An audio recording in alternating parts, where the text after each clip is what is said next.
Guys, I'm just having a lot of fun with these YouTube videos, so I'm going to keep going.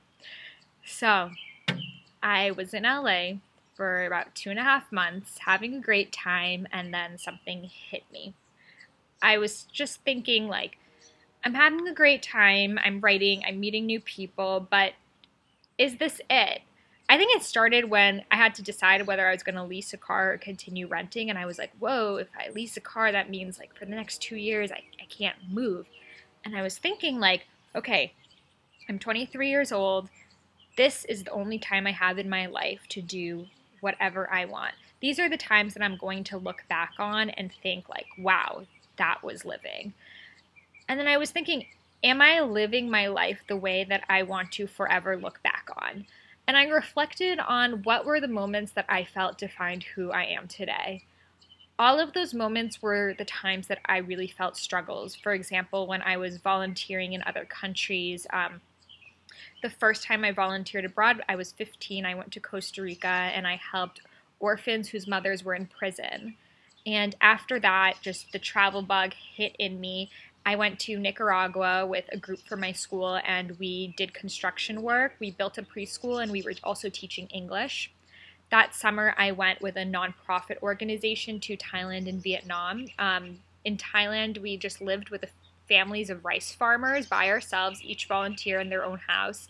And I was doing the most difficult construction work I have ever done. We were making our own gravel. Like, we didn't even have sand. We had to go into the river with buckets. And as the river was pushing you down, you had to, like, pick up the sand from the bottom, climb a hill, dump it into the truck, and come back down. And this was for hours and hours a day. And I remember while I was going through it, I was like, why did you put yourself through this? Like, you had such a great life at home. Like, now you are here doing the most difficult construction work of your life under the sun. And then I would come back to my family and I felt even more isolated because they didn't speak a word of English and I didn't speak a word of Thai. And it was very, very difficult for me. And I remember I was reading a book at that time and it was about the Persian culture, and I'm Persian. And on one of the pages, it was writing about how in Persian culture, on the table, there's like a basket of fruit, and how whenever you come to someone's house, they offer you fruit. And it was describing the apples and the bananas and the pineapples. And I was just thinking in my head, like, whoa, like, what I would do right now if there was a basket of fruit in front of me. Like, I would do anything for that luxury. And then I was thinking of how many times I was like sitting at a table with a bowl of fruit in front of me and I was like, oh, there's nothing to eat. Like, there's no food. I didn't even look at the fruit. It was just a given that there would be a plate of fruit on the table. There's a plate of fruit on every table. So that just put things in perspective with me because it made me realize just how many things I take for granted every single day. And whenever I catch myself going back into that, whenever I start realizing, wow, my life is getting really easy, there's just this urge in me that it sounds weird that wants to make it difficult again.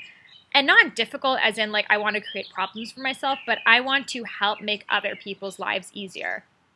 And I think that some of us just have this passion that we know we were set out onto this earth to do greater things, that doing the mundane and having new clothes and watching TV shows is just not enough for us.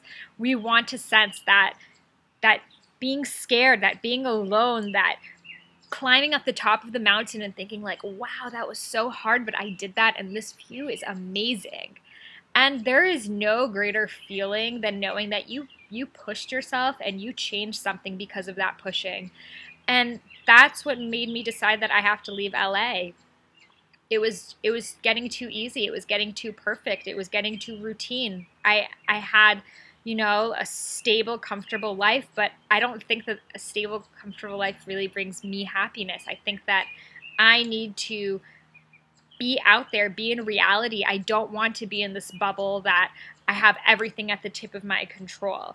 I want to be immersed in culture, in poverty, because these are the things that our world consists of. And if I turn my back to it, yeah, I might be temporarily happy, but it's not a true feeling of need in this earth. And they say people have different soul types, and one of the soul types is the priest or the priestess, and that's someone whose sense of belonging to this earth is to help change the lives of others. And I think that I fall under this category, and a lot of you guys who follow me do too, because we know that we have great things that we want to accomplish in life, and a lot of times our jobs and our commitments are holding us back.